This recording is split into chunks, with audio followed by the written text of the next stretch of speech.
있습니다. 지난 시간에 이게 보자 뭐 경상수지하고 금융개정을 봤죠. 그래서 결국은 물건을 외국하고 이제 물건을 교역을 하는 거죠. 무역을 통해 가지고 무역, 상품, 서비스 또는 다른 뭐 자본이라든지 노동이라든지 뭐 그런 것을 통해 가지고 이런 식의 경상수지 흑자가 냈고, 그 다음에 그 흑자가 나면 그걸 지금 현재 흑자만큼 가계 흑자와 마찬가지로 돈이 600억 달러만큼 더 들어왔습니다. 그러면 그걸 가지고 이런 식으로 우리나라의 재산으로 지금 가지고 있다라는 이야기입니다. 재산이 추가가 되었다. 이게 총액이 아니라 그 한 해 동안 600억이 이런 식으로 추가된 부분들입니다.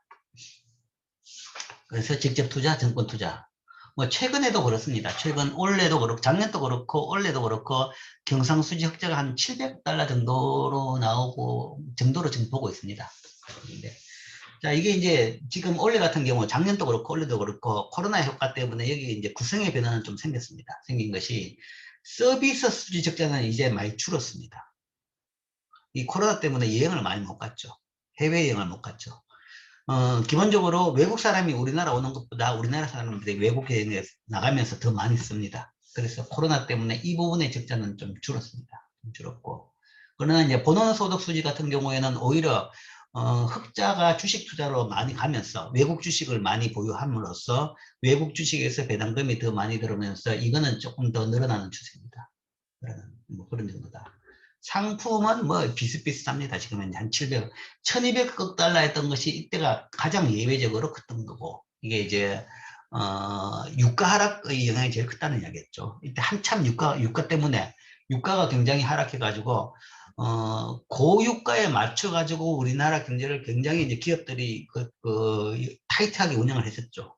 그래서 고유가라는 것이 배럴당 100달러, 120달러. 그런 데서도 버틸 수 있도록 경제를 다, 기업들을 다 타이트하게 조정했는데 그 유가가 배럴당 20달러, 30달러로 떨어졌죠. 한참 떨어졌던 거죠. 20달러, 30달러. 그러니까 120달러 하던 것이 30달러로 떨어졌다. 4분의 1로 떨어진 겁니다. 4분의 1로. 그렇게 되면 이제 이 수출입 할 때 이제 그죠. 수출은 뭐 수입액이 확 주는 겁니다. 수입액이. 옛날에는 뭔가 하면 옛날에 그 석유 그러니까 원유 수입하려고 든 것이 옛날에 뭔가 하면 옛날에 뭐 예를 들어 가지고 1000억 달러 들었다. 그러면 이제 원유 수입액이 250억 달러 하면 되는 겁니다. 물론 이제 가격이 싸기 때문에 조금 더 소비하는 건 있지만 원유 같은 경우는 결코 가격 타격이 낮아요. 가격이 싸다고 많이 쓰지는 않는 거죠. 그렇기 때문에 원유 수입, 유가 하락 때문에 이 수입 단계에서의 그 원유 수입액이 액수가 양은 더 늘었지만 액수가 줄어가지고 이때 이렇게 큰 흑자를 보였습니다.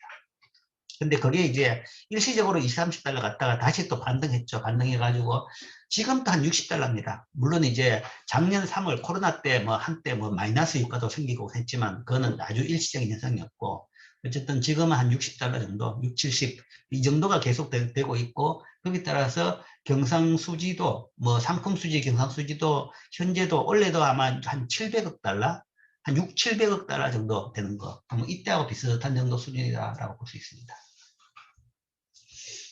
이게 현재 우리나라 상태입니다. 그래서 경상수지를 크게 느린 상품수지, 느린 부분은 상품수지고, 우리나라 경상수지를 해서 그 흑자를 담당하는 주 부분은 상품입니다. 상품 이외에는 토탈은 적자입니다. 특히 이제 서비스, 해외 여행을 많이 가면서 이제 적자가 많고. 그러니까 상품보다는 경상수지가 더 적죠. 그건 나머지 부분에 적자가 생기기 때문에 그런 거죠. 그래서 어쨌든 상품수지가 이 흑자를 만드는 주 계정입니다. 주 계정이고, 유가 하락일 때는 이게 이제 굉장히 커진다라는 거죠. 수출은 뭐 별 차이 없는데 수입이 확 줄기 때문에. 그 다음에 97년 금융위기 이후에 상품수지 및 경상수지는 지속적으로 이제 흑자를 기록했죠. 그게 이제 97년 금융위기로 한번 된통 우리가 혼이 났었죠. 혼이 났기 때문에 기업도 그렇고 국가도 그렇고 이제 이게 이제 적자는 다시는 안 나도록 굉장히 이제 신경을 써가지고 노력을 하고 있습니다. 자, 그 다음에 이제 금융계정은 그 밑에 있는 파트는 경상수지 흑자에 따른 수입 증가. 즉 외환 증가를 어떻게 처분 또는 운영하는 것을 나타낸다라고 했죠. 2019년에 정권 투자 수지가 401억 달러라는 것은 이거는 그 돈 중에서 외국의 순수히 401억 달러만큼 주식을 더 샀다라는, 주식이나 채권을 더 샀다라는 이야기입니다. 즉 외국인의 국내 증시, 주식이나 채권 투자액보다 우리나라 사람들이 외국의 주식 및 채권에 401억 달러만큼 더 투자를 했다라는 거죠. 그러니까 순자산으로 그만큼 늘었다. 그렇죠? 누적적인 경상수지 흑자로 최근에는 금융기관, 기관 투자자들 중심으로 해외 주식 채권에 대한 투자가 늘고 있습니다. 늘고 있고, 금융기관, 기관 투자자뿐만 아니라 최근에는 작년부터는 개인들의 외국 주식 투자마저도 굉장히 늘고 있죠. 그래서 이제 그걸 통해 가지고 그게 이제 개인들이 그렇게 주식 투자를 할 수 있는 것이 경상수지에서 흑자가 나오기 때문에 그게 가능합니다. 그게 없다 그러면 그게 이제 허용이 안 됐겠죠. 준비자산은 외환보유고의 변화를 의미하는데 최근에는 외환당국이 외환시장에 두드러지게 개입하지는 않는 걸로 보입니다. 왜냐하면 이 부분 때문에 미국이 굉장히 민감하죠. 미국이 민감하게 흑자를 내는 나라들이 이게 이제 인위적으로 흑자를 계속 내려 그러면 거기에 대해 가지고 우리도 보복을 하겠다라는 걸 하죠. 인위적으로 계속 흑자를 낸다는 것은 외환시장에 개입해 가지고 그 나라 통화 가치가 낮게 계속 유지하는 겁니다. 그 이야기는 외환보유고를 더 쌓는 거죠. 더 쌓는다는 것은 이제 그런 방향이니까 그런 경우에는 우리도 보복을 하겠다라고 하기 때문에 거기에 대해 가지고는 이제 뭐 두드러지게 개입을 하지는 않죠. 그래서 이제 개입을 하긴 합니다. 하긴 하는데 이거는 이제 그 변동성을 완화시키는 차원에서 개입을 하지. 환율, 우리나라 통화 가치가 하락하는 방향. 하락이라는 것은 뭔가 하면 환율이 오르는 겁니다. 1,100원에서 1,200원, 1,300원 오르는 방향으로는 개입을 하지는 않습니다. 그래서 이 값은 보유한 현재 지금 그럼에도 불구하고 준비자산이 항상 플러스는 플러스입니다. 외환보유가 늘긴 는다는 거죠. 는데 그것은 이제 추가로 외환을 사들여서 넣은 것이 아니라 기존에 이미 보유하고 있던 외환보유고의 이자 또는 평가 차익입니다. 그러니까 기존의 외환보유고는 대부분 채권으로 가지고 있습니다. 미국 국채, 주가 이제 미국 국채인데 미국 국채를 가지고 있는데 거기서 뭐 당연히 또 이자가 나오죠. 그럼 그런 것 때문에 늘어나는 부분입니다. 자, 이게 우리나라 전체의 가계부다라고 생각하면 됩니다. 가계부. 가계부가 이렇게 됐다. 자, 그 다음에 이제 그 흑자를 만들어냈다. 경상수지 흑자를 만들어냈다. 그러면 그게 어디서 만들었냐라는 거죠. 나라별로 봅시다. 어떤 나라한테서 주로 흑자를 얻어냈느냐. 즉, 지역별 경상수지를 보는 겁니다. 총액으로는 2019년에 600억 달러였죠. 600억 달러였는데 이게 어디서 이 600억 달러가 나왔느냐라는 걸 보면 자, 2019년 데이터를 본다 그러면 이제 주요 나라하고 지역으로 나왔습니다. 미국 대미 221억 달러 흑자. 그래서 미국하고 거래에서는 경상 거래에서는 흑자를 220억 달러 보고 있다. 그래서 미국이 이게 많다라고 지금 불만을 하고 있는 거죠. 그 다음에 중국하고 거래해서 252억 달러 흑자를 보고 있습니다. 흑자를 보고 있고. 그러니까 중국에 대한 수출, 중국 물건을 수입하는 것보다는 중국에 대한 수출이 252억 달러 더 많다라는 겁니다. 여행까지 다 포함하면.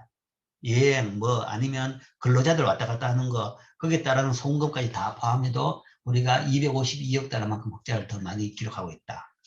그래서 이 성격은 이야기했죠. 이게 주부분은 그겁니다. 주부분은 상품이고, 우리나라 기업들의, 중국에 있는 우리나라 기업들의 중간재 수출이 아마 줍니다. 그걸 통해 가지고 주로 이렇게 흑자가 되는 겁니다. 미국에 대해서는 중간재가보다는 최종재가 많은 거죠. 뭐 예를 들어 반도체 D램이랄까 뭐 그런 거죠. 아니면 전자제품이랄까 뭐 이런 것들이 들 겁니다. 대일은 적자입니다. 일본에 대해서는 한 해도 빠짐없이 적자입니다. 여전히 적자입니다. 쭉 과거부터입니다. 이제 과거는 따로 보고 그 다음에 이제 유럽하고 영국을 포함한 EU하고는 또 적자다라는 거죠. 자, EU하고는 왜 적자냐에 대해 가지고 상품 수지는 EU하고는 흑자입니다. 흑자인데 대EU 적자의 원인은 여행 수지입니다. 유럽에 여행을 많이 가죠. 여행 가더라도 동남아보다는 유럽이 비싸죠. 비싸니까 유럽에 여행을 많이 감으로써 대EU 경상수지가 지금 적자를 보이고 있습니다. 그 다음에 가장 많은 흑자를 만들어내는 데가 여기입니다. 동남아. 동남아시아. 여기서는 중국을 제외한 동남아시아입니다. 중국을 제외한 동남아시아 전체로 다 봐가지고 베트남, 인도네시아, 뭐 필리핀, 말레이시아 이런 나라하고 합치니까 합쳐가지고 경상수지가 799억 달러, 800억 달러 됩니다. 한 나라로 봐가지고 미국이 크지만, 중국이 크지만, 중국으로서 대중국 흑자가 크지만, 이 동남아시아, 중국을 제외한 동남아시아 전체를 이야기한다 그러면, 중국, 일본을 제외한 전체를 이야기하면, 그게 오히려 더 흑자가 큰 거죠. 이것도 이제 주로 이 나라에, 우리나라의 그 소비재를, 최종재를 파는 것보다는 지금 이제 중국에서 많이 동남아로 회사를 옮겼다고 이야기했죠. 그러니까 뭐 베트남에 있는 삼성전자 공장이랄까, 베트남, 인도네시아 뭐 그런 데 있는 공장들에 대한 중간대 수출이 이 흑자의 주분입니다. 주분이고. 그 다음에 이제 중동에서는 적자죠. 중동 지역에서는 적자라는 것은 그 뭐 뻔하죠. 그죠? 원유를 주로 수입하니까. 물론 수출도 좀 하지만 뭐 여기는 인구도 그렇게 많은 지역이 아니니까 주로 원유 수입함으로써 이렇게 큰 적자를 보입니다. 중남미는 조금 흑자. 즉 우리나라 경상수지, 상품수지는 뭐 상품수지를 봐도 마찬가지인데 비슷한데 미국, 중국, 동남아에서 흑자를 보이고 미국, 중국, 동남아에서 흑자를 보이고 중동과 일본에서 적자를 보는 구조다. 미국, 일본, 동남아에서 흑자를 보이고 중동과 일본에서 적자를 보는 구조다. 즉 적자를 보는 데서는 중동에서 원유를 수입하고 일본에서 여전히 기계류하고 소위 중간재, 부품 같은 걸 생산해 가지고 만들어서 뭔가 하면 중국, 동남아나 아니면 미국, 중국에 파는 거다. 물론 이제 그게 파는 것이 직접제가 아니고 뭐 한 단계 더 나가기도 합니다. 동남아에 판다, 베트남에 판다. 그럼 베트남에 있는 우리나라 삼성전자 공장에다 부품을 보내가지고 그 부품 가지고 스마트폰을 만드는 뒤에 그걸 가지고 전 세계에다 수출하는 거죠. 그래서 현재 지금 베트남 전체의 수출에서 삼성전자가 차지하는 몫이 3분의 1이라고 합니다. 한 회사가 베트남 전체 수출의 3분의 1을 하고 있는 거죠. 물론 그걸 수출을 하기 위해서 베트남은 우리나라로부터 뭐 반도체 관련돼 가지고 부품 관련돼 가지고 엄청난 또 수입을 하고 있는 거죠. 그러면 그 수입 자체가 동남아에 이렇게 대동남아 흑자를 만드는 그런 부분이 됩니다. 그렇죠? 중동에서의 원유 수입과 일본에서의 기계료, 부품, 원자재 수입을 통해 가지고 여타 지역에 수출하는 경제 구조죠. 여타 지역에 직접 수출하기도 하고 여타 지역에 수출해 가지고 또 최종 제품을 만들어 가지고 다른 전 세계 나라에 또 수출하는 그런 구조를 이루고 있습니다. 그래서 이제 주 수입은 이제 중동에서 원유와 일본의 기기류인데 뭐 원유는 뭐 어떻게 대책이 없죠. 대책이 없기 때문에 이거는 뭐 할 수 없습니다. 대책이 없으니까 그냥 계속 가는 거죠. 그리고 뭐 가격이 오르면 오른 대로 수입하는 거고 뭐 떨어지면 좀 나아지는 거고 별 수 없는데 이제 대일본에 대해 가지고는 좀 뭔가 필요하지 않느냐. 항상 우리나라 경제에서 제일 큰 화두고 제일 큰 이제 문제점이 대일본 그 적자였습니다. 무역 역조라고 이야기하죠. 쭉 보면 2098년부터 보면 일본에 대해 가지고는 한 해도 빠짐없이 뭐 5년마다 데이터지만 어쨌든 이 사회 모든 해를 봐가지고 매년 몽땅 다 적자였습니다. 그리고 그 적자도 뭔가 항상 규모가 굉장히 컸죠. 98년은 외환위기라서 이제 뭐 좀 줄었지만 어쨌든 굉장히 큽니다. 항상. 즉 대부분 해가 보면 우리나라 총 경상수지 흑자보다 대일 적자가 훨씬 더 커요. 그렇죠. 이게 122인데 225 마이너스, 280인데 326. 뭐 요건 좀 예외지만 이런 식이 대부분이었습니다. 이제 2015년부터 조금 예외적인 현상이 생기지만 대부분 2010년까지는 요 특수한 금융위기 때 빼고 나가지고는 대일 적자가 우리나라 전체 흑자보다 많은 정도였습니다. 그러니까 그게 이제 기계류나 아니면 부품에 대한 의존도가 높기 때문에 수출을 늘리려고 그러면 그만큼 일본에서 수입이 늘어나는 그런 구조였죠. 그래서 이게 뭐 열심히 일해봐야 제주는 그 뭐 고민 없고 돈은 누가 번다. 라는 이제 그런 꼴이 아니냐라는 이제 이야기가 많이 나왔죠. 그래서 그 구조를 좀 탈피하자라고 많이 이제 노력을 해가지고 지금은 그래도 옛날에는 이제 이게 달성 불가능할 것 같이 보였는데 지금은 이제 거의 어느 정도 거기서 벗어나지 않았느냐라고 보는 거죠. 그래서 최근에는 많이 해결됐죠. 뭐 이렇게 차이가 많이 나죠. 전체적으로 이제 이것조차도 뭔가 하면 액수도 이제는 주는 추세입니다. 주는 추세가 이제 소재나 그런 부품 같은 경우도 옛날보다는 국산화를 훨씬 더 많이 할 수가 있게 됐다. 이렇게 돼 만든 제일 키는 반도체입니다. 사실은 반도체. 반도체를 이제 뭐 그런 제일 중요한 부품 같은 것을 이제 우리나라가 만들기 때문에 이제 크게 이제 다 바꾼 거죠. 크게 바꾸게 된 거죠. 그래서 최근에는 대일 적자 규모가 큰 폭으로 줄고 있다라는 것이 다행입니다. 자, 이게 이제 지역별 뭐 가계부, 지역별 뭐 살림살이, 뭐 경상수지입니다. 그 다음에 이제 외환보유고에 대해서 이제 한번 보겠습니다. 자, 외환보유고 또는 다른 말로 준비자산이라고 합니다. 리저브라고 그러는데, foreign reserve, 준비자산. 외환보유고라는 것은 굉장히 이 언론적인, 통상적인 용어고, 공식적인 용어는 준비자산입니다. 준비자산인데, 이거는 통화당국이라는 것은 그냥 정부라고 생각하면 되는데, 뭐, 한국은행이냐, 행정부냐, 이제 그 차이가 있는데, 나라마다 좀 다른데, 우리나라는 그냥 행정부라고 보면 됩니다. 운영은 한국은행이 하는데 좀 복잡해요. 어쨌든, 정부가 국제수지 불균형 보전, 외환시장 안정 및 자국통화와 경제에 대한 대외 신임도 유지 등을 위해서 언제든지 사용 가능하며 통제가 가능한 외화 표시 대외 자산을 의미합니다.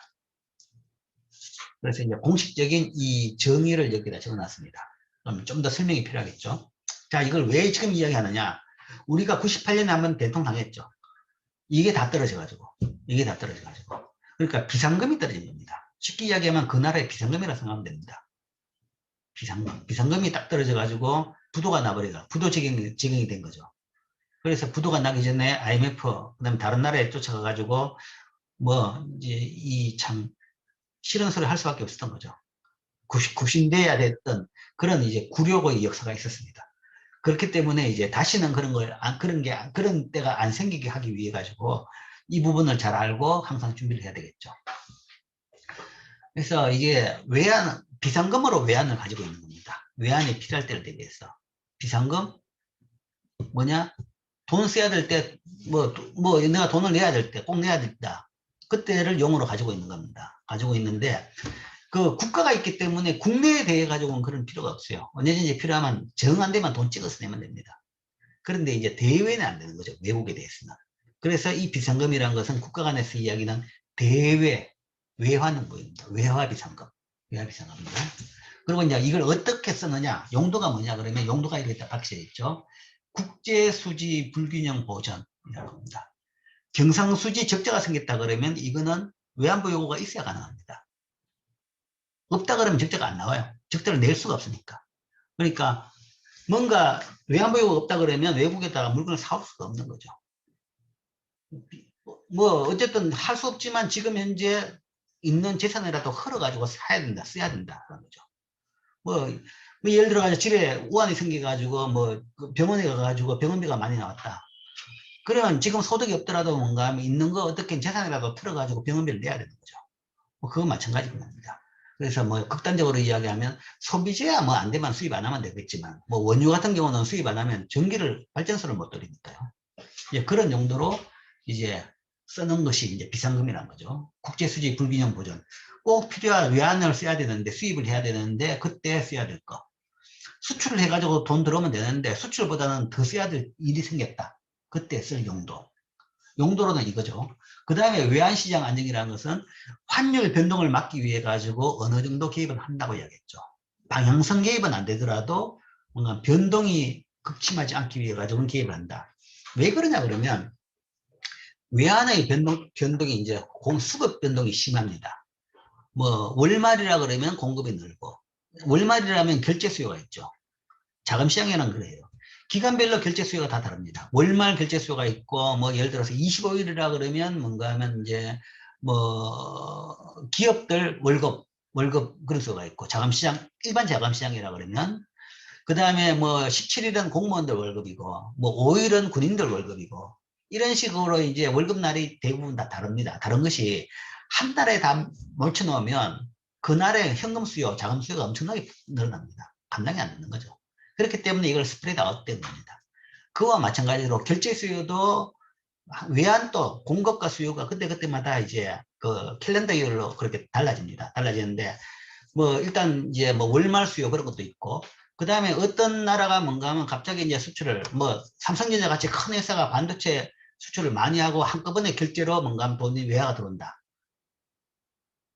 하루에 외화가 뭔가 하면 한 50억 불 들어온다. 그러면 그날은 뭔가 하면 환율은 그러니까 그 외화는 환율은 엄청나게 하락합니다. 가만히 놔두면 하락하는 거죠. 매년 뭔가 하면 매년 그 환율이 외환이 필요한 것이 매달 그 매일 필요한 것이 한 20억 30억밖에 안 되는데 하루에 뭔가 하면 50억이나 100억 달러 들었다. 그러면 이제 그날은 그 넘치나는 돈 때문에 주치를 못하는 거죠. 그런 경우에 한국은행이 그걸 일단 사주는 거죠. 사줬다가 그 다음에 어떤 날에는 뭔가 하면 외환 수요가 30억인데 외화가 한 푼도 안 들어온 날도 있는 거죠. 그런 때는 이제 사놨던 것을 풀어주는 겁니다. 그런 식으로 매일매일 일정액의 외환의 공급과 외환의 수요가 발생하지 않기 때문에 그 격차만큼을 그 조정해 주는 것이 외환 시장 안정을 위한 환율 안정을 위한 기회입니다. 그래서 그거는 이제 통상적으로 다 합니다. 그걸 위해 가지고는 사고 팔고 하니까 외환 보유고가 필요한 거죠. 그 다음에 자국 통화 경제에 대한 대외 신임도 유지. 여러분들이 이제 언론에 보면 뭐 신용평가 기관에서 우리나라를 뭐 어떤 등급으로 평가했다. 뭐 그런 기사를 본 적이 있을 겁니다. 자, 신용평가 기관에서 이제 나라 경제를 평가하는데 제일 중요한 포인트가 외환보유고입니다. 외환보유고하고 그다음 국가 부채입니다. 신용평가 기관에서 나라를 평가한다는 것이 사실은 나라 경제 전체를 평가하는 것이 아니라 그 나라의 부채에 대해 가지고 그 나라가 발행하는 외환표시 부채에 대해 가지고 이걸 제대로 갚을 수 있는지 그걸 보는 거죠. 그걸 보는 거지. 경제 전체를 평가하는 건 아닙니다. 그래서 그 신용평가 기관의 평가 등급 자체가 경제 전체에 대한 성적표라고 생각해서는 안 되고 기자들이 이제 그렇게 잘 모르고 이야기를 하는 경우가 있는데 그건 전혀 아니고 주로 이제 채권에 대한 건데 그럼 그 채권에 대해 가지고는 뭐 당연하죠. 빚을 냈다 그러면 그 빚을 갚을 수 있느냐. 그 나라 얼마나 빚이 많은 나라냐.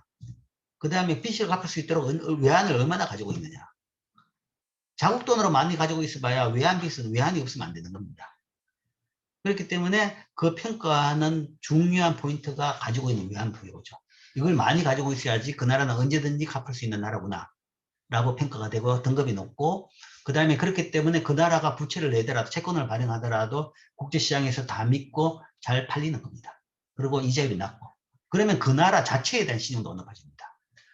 그러니까 이제 실제 우리나라에서는 외화표시 채권을 발행할 필요는 없는데 외화가 넘치기 때문에 그럼 이제 발행하는 이유는 금융시장에 뭔가 가격에 대한 정보를 줘야 되는 거죠.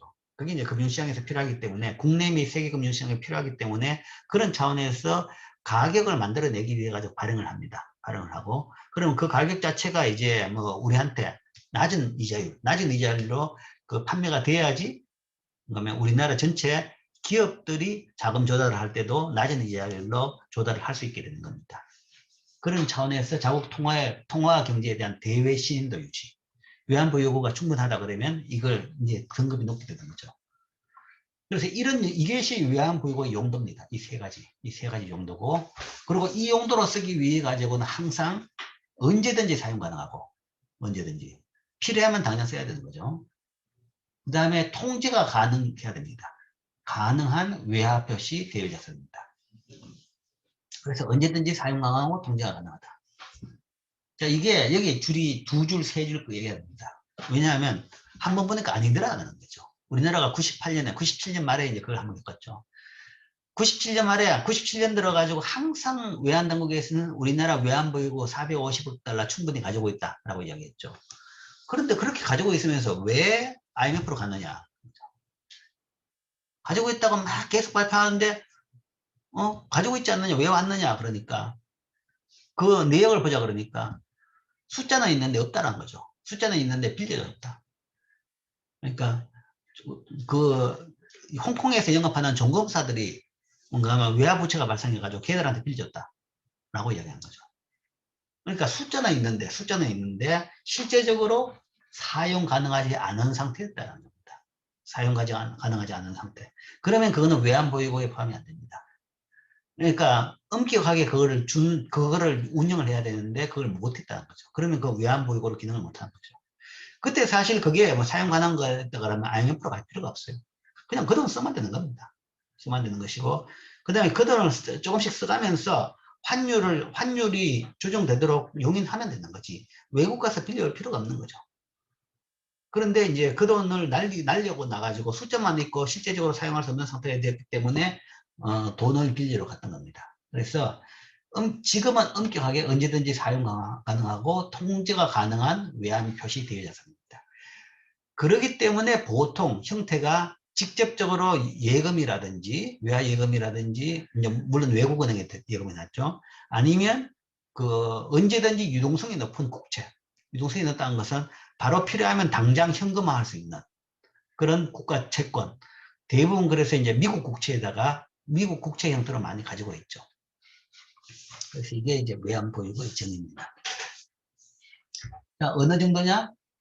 2019년 현재 기준으로 우리나라의 외환보유고는 4천억 달러입니다. 4천억이라는 것은 4조, 40조, 400조 원. 400조 원 정도, 440조 원 정도. 꽤 크죠? 440조. 440조, 450조 뭐 정도입니다. 어느 정도 크냐? 우리나라 GDP가 아마 1700조 원인가? 뭐 그 정도 되죠.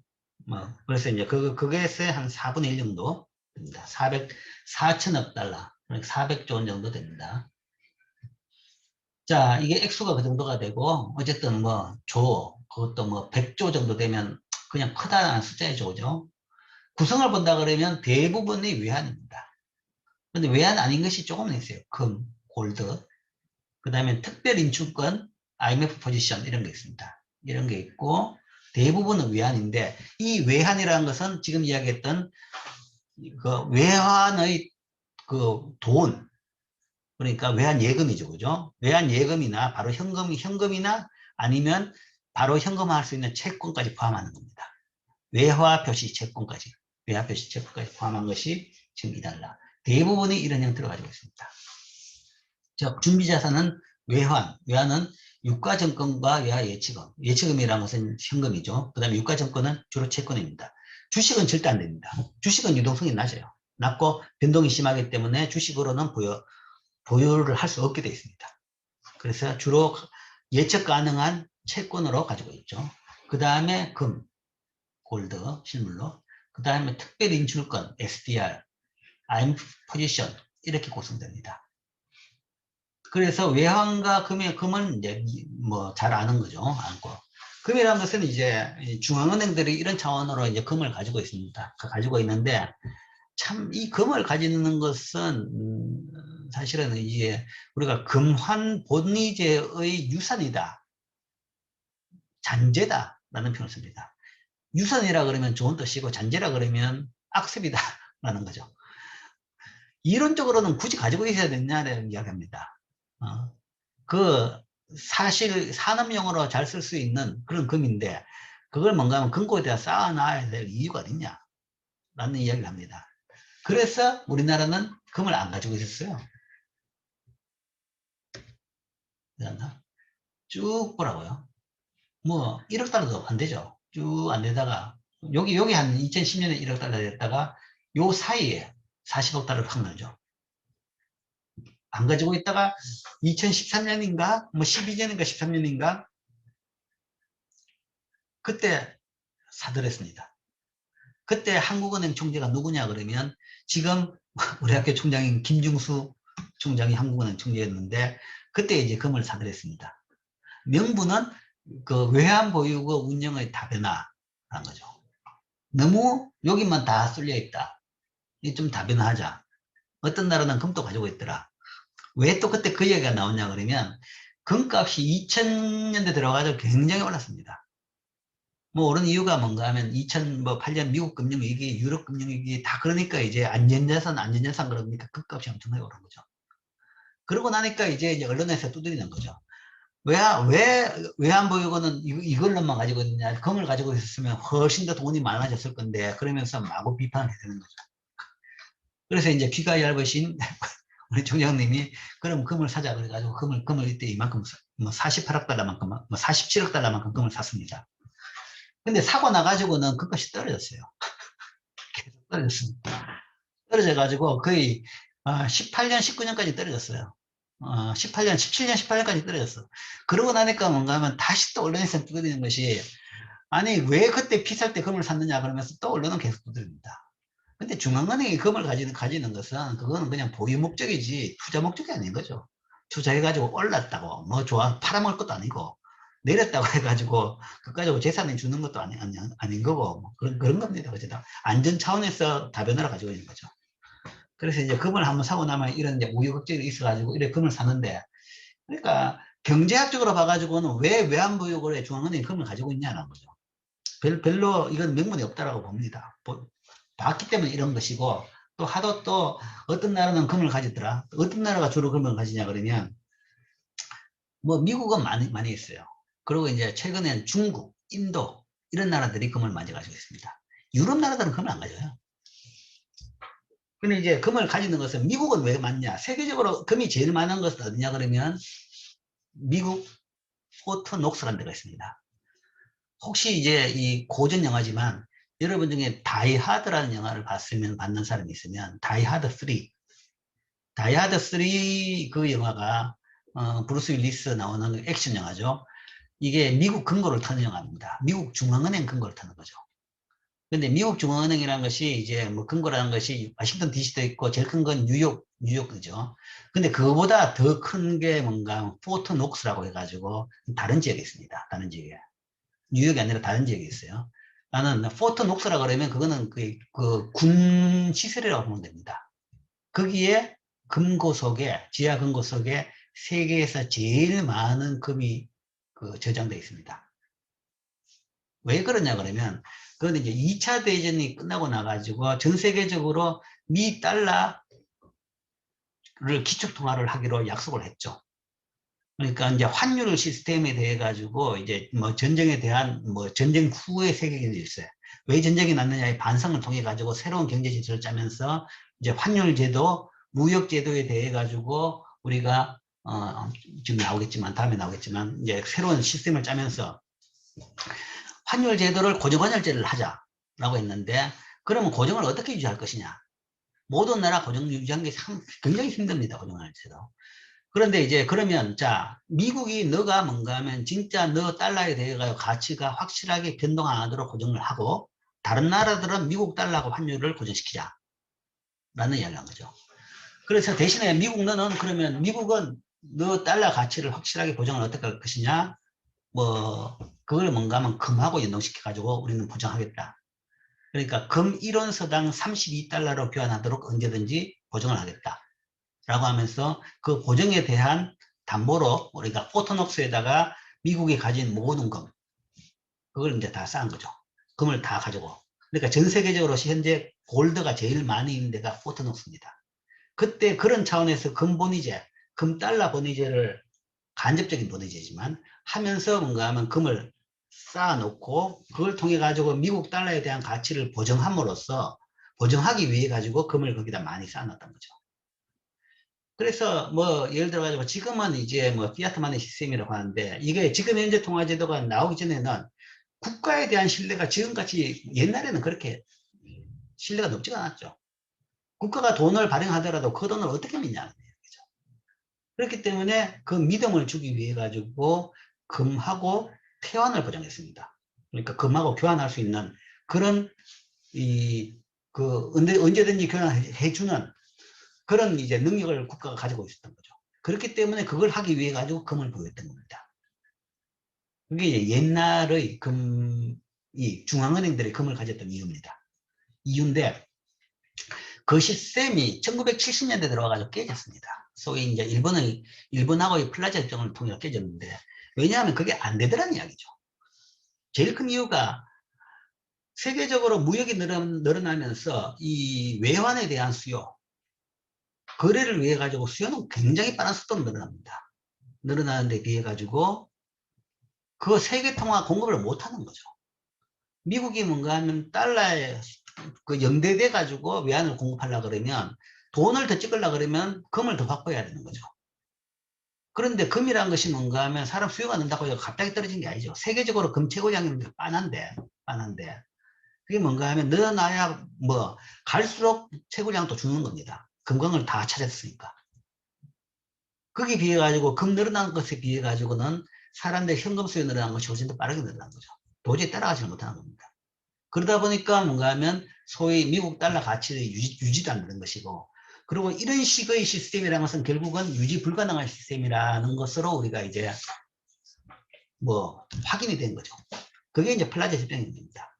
그럼으로써 이제 중앙은행이 금을 가지고 있음으로써 이 통화 가치를 안정화시킨다라는 그런 이제 바인딩을 깨버린 겁니다. 깰 수밖에 없는 거죠. 대신에 그 바인딩을 안 하더라도 항상 통화 가치는 유지한다. 중앙은행이 돈 가치가 안 떨어지도록 그렇게 유지한다. 현금 금으로 안 바꿔주더라도 그냥 가치만 유지하면 되는 거니까. 그렇게 이제 방향선을 함으로써 금하고 연결고리를 깼습니다. 깼는데 한때 이제 옛날에 1800년대부터 시작해가지고 그런 차원에서 중앙은행이 금을 가지고 있다 보니까, 국가가 금을 가지고 있다 보니까 외환보유고로서 금이 이제 큰 중요한 역할을 차지하고 있고, 그 다음에 특히 이제 후발국 같은 경우에는 또 거기에 대한 선호가 더 크죠. 중국이 이제 경제 발전을 하고 나니까 갑자기 이제 금을 끌어모으기 시작하고, 그래 세계 금값 오른 것이 뭔가 하면 그런 부분이 큽니다. 후발국들이 경제 발전을 하면서 중국이 세계적으로 금을 끌어모아 수요가 늘어나니까 금값이 오르는 거죠. 그 다음에 인도도 그렇고 중국, 인도의 금 수요가 늘면서 세계적인 금값이 그렇게 오른 겁니다. 오른 건데 이 외환위기를 겪게 되는 이런 나라는 사실은 외환보유고를 가지고 있어야 되겠죠. 가지고 있어야 되는데 외환시장이 제대로 작동하는 나라는 사실은 외환보유고가 필요가 없어요. 금융위기가 안 납니다. 외환시장에서 환율 조정으로 인해 가지고 수급이 다 조정됩니다. 그런 나라는 따로 이런 외환보유고가 필요 없는 거죠. 그렇기 때문에 지금 뭐 나라별로 외환보유고 순서를 쭉 본다 그러면 대부분 외환보유고가 많은 나라는 후진국들입니다. 선진국들은 안 많아요. 가지고 있을 필요가 없습니다. 유럽의 영국, 프랑스, 독일 이런 나라들은 외환보유고가 없습니다. 외환시장에서 알아서 환율이 조정되는 거니까요.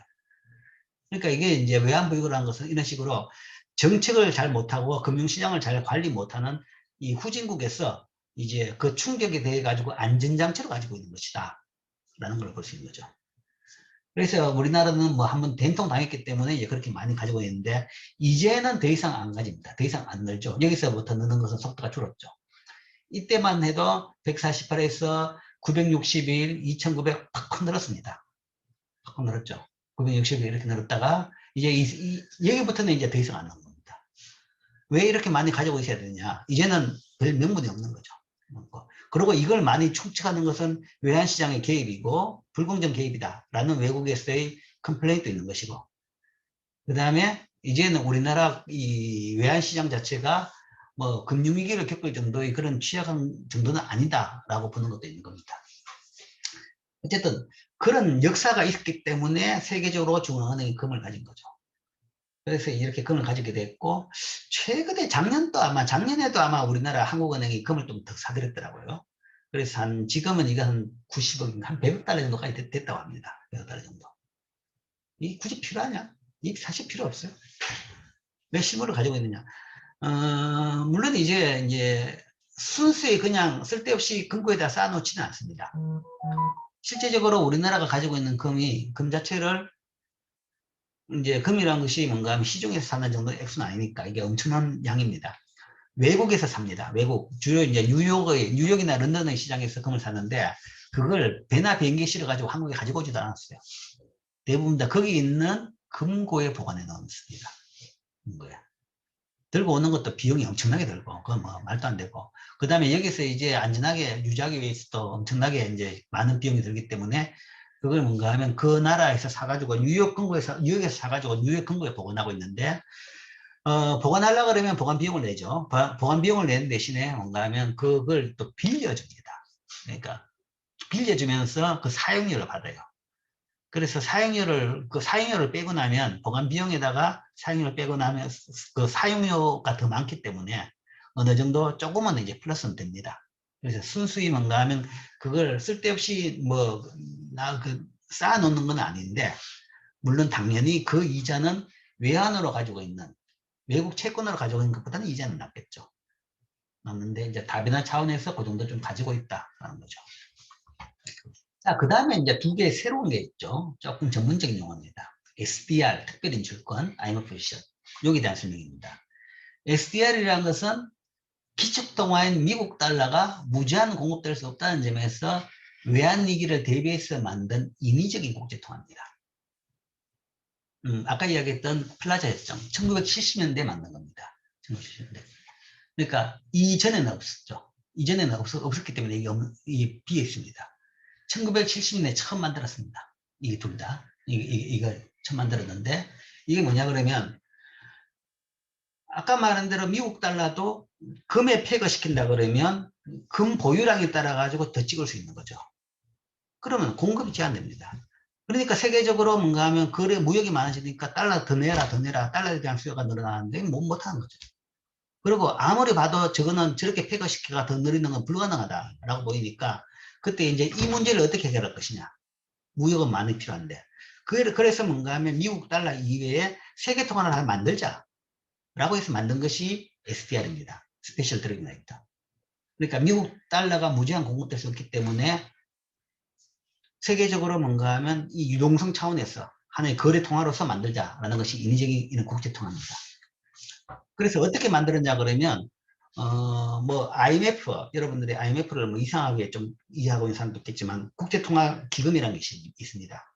요 마지막 분에 설명하겠지만 거기에서 뭔가 하면 이런 세계적인 통화 그 외환 질서에 대해 가지고 다들 모여가지고 의논합니다.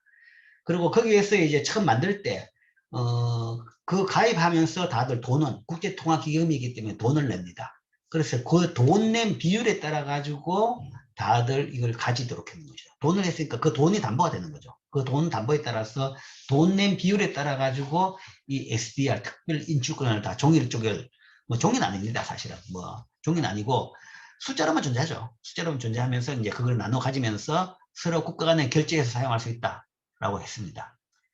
그런데 이제 그게 아주 특수한 형태이기 때문에 그렇게 보편적으로 개인 거래에는 사용이 안 되고 있죠. 대부분 국가 간의 거래에서만 사용하는 그런 거고, 뭐 특별히 이제 이게 언제 썼느냐.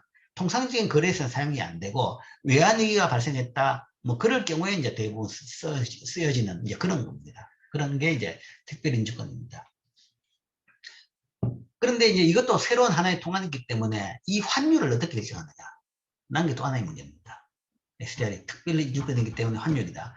이게 이제 어떻게 처음에는 이야기했냐 그러면 가입국들이 다 그 비율로 나누어 가진다. 그러면 그 가입국들이 처음에 가입할 때 IMF 가입할 때 낸 돈에 따라 비율로 줬기 때문에 그럼 가입국들의 돈 가치에 가중평균 해가지고 가중평균 환율을 만들자 라는 것이 그래서 처음에 만든 겁니다. 처음에 만든 건데 그렇게 해보니까 너무 복잡해요. 가입국이 뭔가 100개가 넘죠. 100개가 넘는데 지금은 뭐 한 200개가 정도 되죠. 200개 정도 되는데 그 모든 나라의 환율에다가 뭔가 하면 아주 낮은 숫자까지 가정평균하는 게 너무 힘들다 보니까 야 이건 너무 심하다. 그래가 그건 빼버리고 주요 큰 나라 한 100개 정도의 가정평균을 하자. 그래가 80년대부터는 미국, 영국, 프랑스, 독일, 일본 이게 이제 지분 제일 높은 5나라고 세계 경제에서 비중이 제일 큰 5개 나라입니다. 그래서 이 나라들의 통화 가치의 가중 평균값으로 결정했습니다. 결정했는데 이 SDR의 가치를 이제 2016년에 중국 위에나가 기축통화가 된다라는 그런 신문 기사들이 많이 나왔습니다. 나오는데 이건 이제 이것도 기자들이 잘 모르고 찍은 거죠. 그게 기축통화 개념은 아니고 자 이렇게 됐는데 이제 이게 뒤에 이제 이 룰이 좀 바뀌는 것이 유로가 출범하면서 영국, 프랑스하고 독일의 환율은 없습니다. 없고 영국은 여전히 파운드 쓰고 있는 거죠.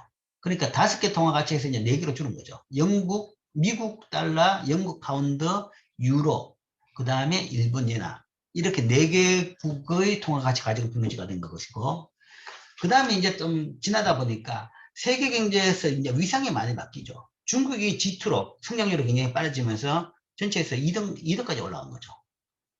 그러면 경제에서 위치가 바뀌면 그 정도, 그러니까 무역에서의 그만큼 비중이 커졌으니까, 그러면 여기에서 그 바꾼 부분에 대해 가지고 그걸 감안해야 되지 않느냐라는 이제 논의가 나오는 거죠.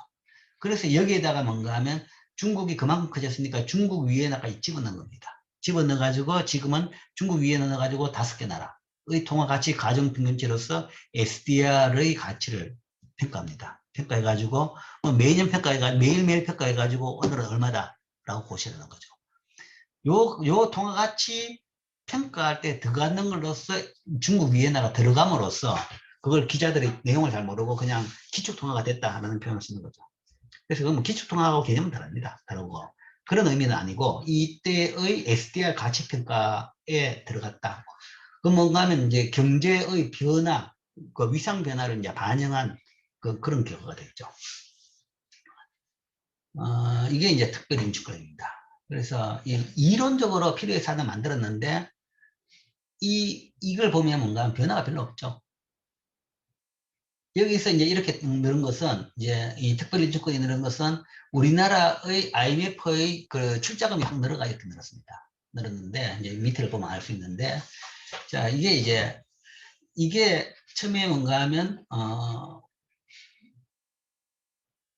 가입국이 출자 비율에 따라 사용할 수 있다는 겁니다. 그래서 IMF가 처음에 낸 돈의 비율이 들어있는데, 그러면 처음에 돈을 얼마를 내야 됐느냐에 대해 가지고 처음 IMF 출범할 때는 세계 경제에서 그 나라의 비중에 따라 가지고 나름대로 비율을 따졌습니다. 비율을 따져가지고 처음에 2차 대전 끝나고 처음 출범했으니까 그때 미국이 뭐 압도적이었죠. 미국이 거의 절반이었고, 절반 돈을 감당했고, 다른 나라는 돈 내라 그래도 돈 낼 수 있는 여건이 별로 안 됐죠. 미국이 절반 냈고 나머지 나라들이 비율에 따라 냈습니다. 근데 이제 그 돈을 내는 게 왜 중요하냐 그러면 돈의 비율에 따라 가지고 모든 것이 결정됩니다. 돈의 비율에 따라 가지고 의사결정권을 가지는 거죠. 뭐 주식회사와 마찬가지죠. 이것도 기금에서 낸 비율에 따라 가지고 그 의사결정이 되기 때문에 돈이었을 때는 별로 안 내려고 그랬는데 돈이 많아지고 나니까 나라마다 더 내겠다는 이야기입니다. 더 내면 여기서 발언권이 더 높아지는 거죠. 발언권이 더 높아지니까 소위 세계 경제에 대한 발언권이 더 높아지는 거죠. 그렇기 때문에 항상 경제는 변합니다. 등수도 바뀌고. 등수의 문제죠. 등수가 올라간 나라들은 더 내겠다. 더 내가지고 내 발언권을 더 높이겠다. 라는 주장을 하는 겁니다. 하는데 그걸 뭐 그때그때마다 하기는 쉽진 않고, 이제 한동안 이제 이게 적체가 되면 그때그때마다 이제 그걸 반영해가지고 이제 조정을 합니다. 조정하는데, 뭐 하나의 벽은 있죠. 벽은 있는데, 여전히 이제 세계 경제의 기구는, 그러니까 세계 경제 기구는 뭐 아마 그 뒤에 보겠지만 WTO 무역기구하고 그 다음에 금융기구 2개가 있습니다. 2개가 있는데 무역기구는 유럽에 갖다 놨고 그 다음에 금융기구는 미국에 가지고 있습니다. 그래서 양쪽에 이제 2차 대전 끝나고 나가 세계 질서를 만들 때 뭐 미국과 유럽이 세 개였고 나머지는 그냥 기타였습니다. 그만큼 별로 존재감이 없었죠. 그렇기 때문에 거기서 뭔가 하면 그 기구를 다 만든 겁니다. 만들어가 양쪽이 나눠 가지고 있는 거죠. 그런데 이제 그 뒤에 2차 대전 끝나고 난 뒤에 이제 아시아의 성장이 이제 문제가 된 거죠. 아시아가 성장하면서 세계 경제에서 차지하는 비중이 커지고 나니까 일본은 성장하고 나니까 일본은 자기는 그냥 아시아가 아니라 일본이다 라고 해가지고 그냥 기존 유럽 질서하고 서양 질서하고 맞게 뭔가 하면 하나의 특수한 예로 하나의 나라로도 아시아 전체가 아니라 한 나라로서 그냥 그렇게 플러스 원이 되는 거죠. 그러면서 그 위상을 누렸는데 중국까지 성장하고 나니까 아시아 전체가 굉장히 덩치가 커지는 겁니다. 커지고 나니까 거기에서 이제 그 경제력으로 이제 다시 조정할 경우에는 상당한 이제 문제가 많이 생깁니다. 중국이 G2였죠. 그럼 그대로 한다 그러면 IMF에서 2번째 정도 발언권을 줘야 되는데 그렇게 되면 이제 틀이 완전히 달라질 수가 있는 겁니다. 이제 거기에서 이제 상당히 이제 골치 아픈 마찰 문제가 많이 생깁니다. 생기는데 여기에서 이제 이것도 보면 2000년대에는 0.01이었는데 이게 35죠. 이거는 뭐 있는 것까지도 다 빌렸기 때문에 줄었다가 그 다음에 이거는 이제 늘은 건데 이 늘게 된 계기 중에 하나가 여기입니다. 80년에서 90년을 하면서 IMF 포지션. IMF 포지션이라는 것은 정확하게 출제 비율입니다. 출제 비율인데 출제 비율이 뭐 이때 0이었죠. 0이었다가 이제 3.17%. 90년대 와가 우리나라 경제가 많이 성장하니까 그때 한번 이제 그걸 반영해 가지고 조정을 했습니다. 그러면서 우리가 돈을 더 많이 내고 이 포지션이 늘어난 거죠. 늘어났고 그 다음에 또 2000년대 들어와 가지고 또 한 번 조정했습니다. 조정하면서 그때도 이제 우리나라 경제는 더 빠른 속도로 성장하니까 그걸 반영해 가지고 야, 더 돈 내도록 해주겠다라는 겁니다. 돈은 다 내고 싶어 해요. 내면 그만큼 뭔가만 또 목소리가 커지니까. 그래서 그때 이제 비율을 높여가지고 이 정도까지 더 높아졌습니다. 이 두 번 다 이렇게 숫자가 높아진 것은 이제 출자할 수 있는 이제 출자금을 조정하면서 뭔가 우리나라의 위상이 더 커졌다라고 볼 수 있는 거죠.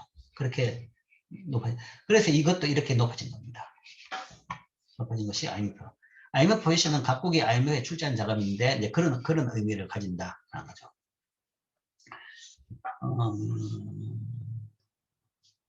그래서 지금 현재 이렇게 되어 있습니다. 현재도 뭐 IMF가 뭐 이제 그런 차원에서 포지션 자체, 이 출자 비율 자체가 지금 계속 논쟁은 되고 있습니다. 근데 제 이제 불만이 그거죠. 중국은 난 더 내겠다라는 건데, 중국이 뭔가 하면 항상 뭔가 하면 미국이나 유럽이 과반수는 점하고 있습니다. 그걸 놓치게 된다 그러면 완전히 룰이 바뀔 수가 있으니까 이제 거기에 대한 이제 마찰이 계속 있는 셈입니다. 자, 외환보 요구를 하다가 국제경제 실수까지 이야기했네요. 그래서 외환보 요구는 그런 측에서 지금 이렇게 가지고 있고 이렇게 4개로 구성되어 있습니다. 자, 그 다음에는 이제 환율 제도입니다. 환율 제도인데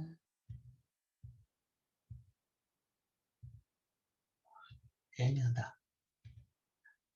자, 뭐 잠깐만 이야기하죠. 자, 환율. 지금 환율이 얼마냐? 라는 걸 보려고 그러면 뭐 그냥 금융 데이터를 보면 됩니다. 네이버 홈페이지, 다음 홈페이지라서 보면 되죠. 그죠? 자, 봅시다. 금융을 보자.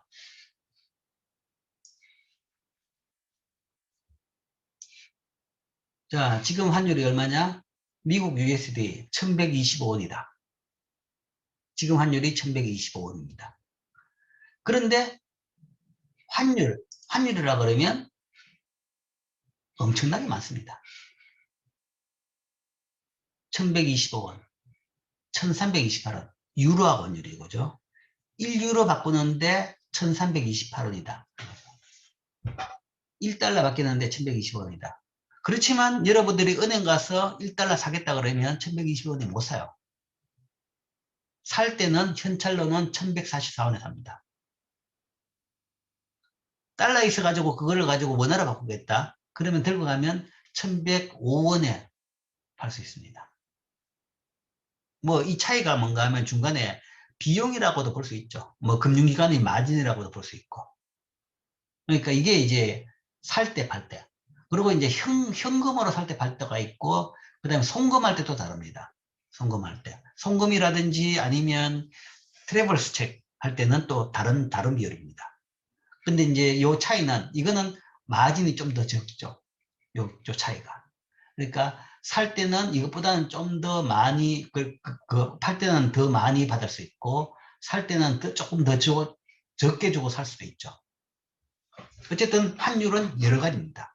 미국 한나라 환율에 대해서도 살 때, 팔 때, 현금, 송금 다 다르고 이러고 그 다음에 환율이라는 것은 전 세계 나라 숫자만큼 있습니다. 달러에 대한 환율, 유로에 대한 환율, 위안에 대한 환율, 엔에 대한 환율 다 다르죠. 그렇지만 우리가 환율이라 그러면 통상적으로 대미 달러 환율을 이야기하죠. 특별한 이야기 안 하면 대미 달러 환율이다. 지금 환율이 얼마냐? 그러면 1125원이다 라고 이야기하죠. 그것은 사실은 상당한 많은 가정을 하고 있는 겁니다. 가정을. 대미 달러 환율. 그러니까 대미 달러, 미국 달러 1원의 가격으로 우리가 보통 환율을 한다. 그게 통상적인 건데 아까 이야기한 대로 현재 세계 경제 질서 자체가 뭔가 하면 그런 식으로 대부분 다 일단 뭔가 하나를 정해야 되니까 그때 뭐 경제력에 따라 가지고 그런 식으로 정해져 있는 겁니다. 뭐 예를 들어 가지고 뭔가 하면 중국하고 미국이 위상이 바뀌었다. 그러면 그다음부터는 위안하고의 환율이 뭐 그냥 보통 통상적인 환율이 될 수도 있습니다. 그게 언제가 될지도 모르겠지만 뭐 그때는 이제 시스템이 다 바뀌게 되겠죠. 그리고 그때쯤 되면 만약에 그래 된다 그러면 그때는 IMF의 이 위치가 미국에서 중국으로 갈 수도 있는 겁니다. 그런 일이 생긴다 그러면 뭐 그럴 수도 있는 거죠. 어쨌든 현재는 그렇다라는 거죠. 그게 이제 대미 달러 환율인데, 그러면 그 환율이 현재 그 정도, 지금 이게 2017년에 끝났는데, 12, 16, 17, 18, 19년, 19년에 끝났는데, 뭐 19년에도 뭐 지금하고 별 차이 없죠. 이것도 연평균입니다. 연평균으로 봐가지고, 2018년 같은 경우에는 1120원, 2019년에는 1170원, 80원 정도 됐습니다. 자, 이렇게 딱. 1960년대부터 본다 그러면 굉장히 변화가 크죠.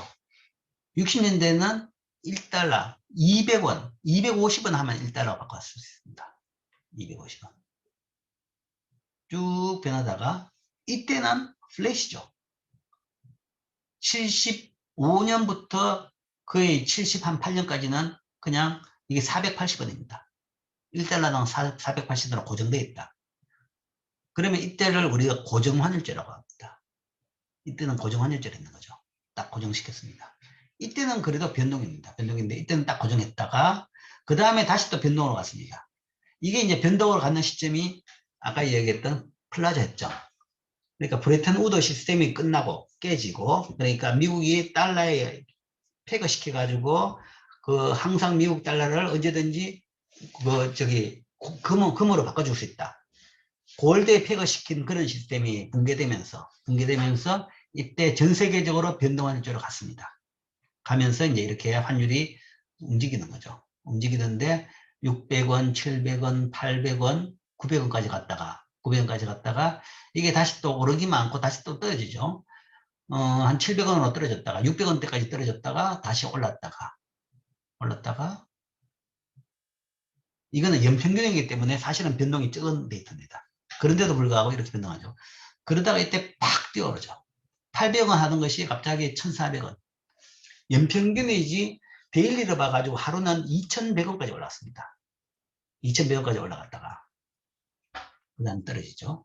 이게 왜 이때 갑자기 올라갔느냐? 이게 소위 우리나라 뭐 IMF 사태라고 이야기하는데 금융위기입니다. 금융위기. IMF는 돈 빌려준다라고, 돈 빌려주는 기관이고 그냥 우리나라 금융위기, 외환보유고가 다 떨어져가지고 국가 부도 지경에 빠졌던 거죠. 그래서 IMF에 돈 빌리러 가면서 돈 다 떨어지니까 외환 가격이 이렇게 높은 겁니다. 우리나라 외환이 없으니까, 외환 살라 그러니까, 시장에서 살라 그러니까, 외환이 별로 없으니까 외환은 얼마든지 가격이 이렇게 배 이상, 2배 정도, 2~3배 정도까지 올라버리는 겁니다.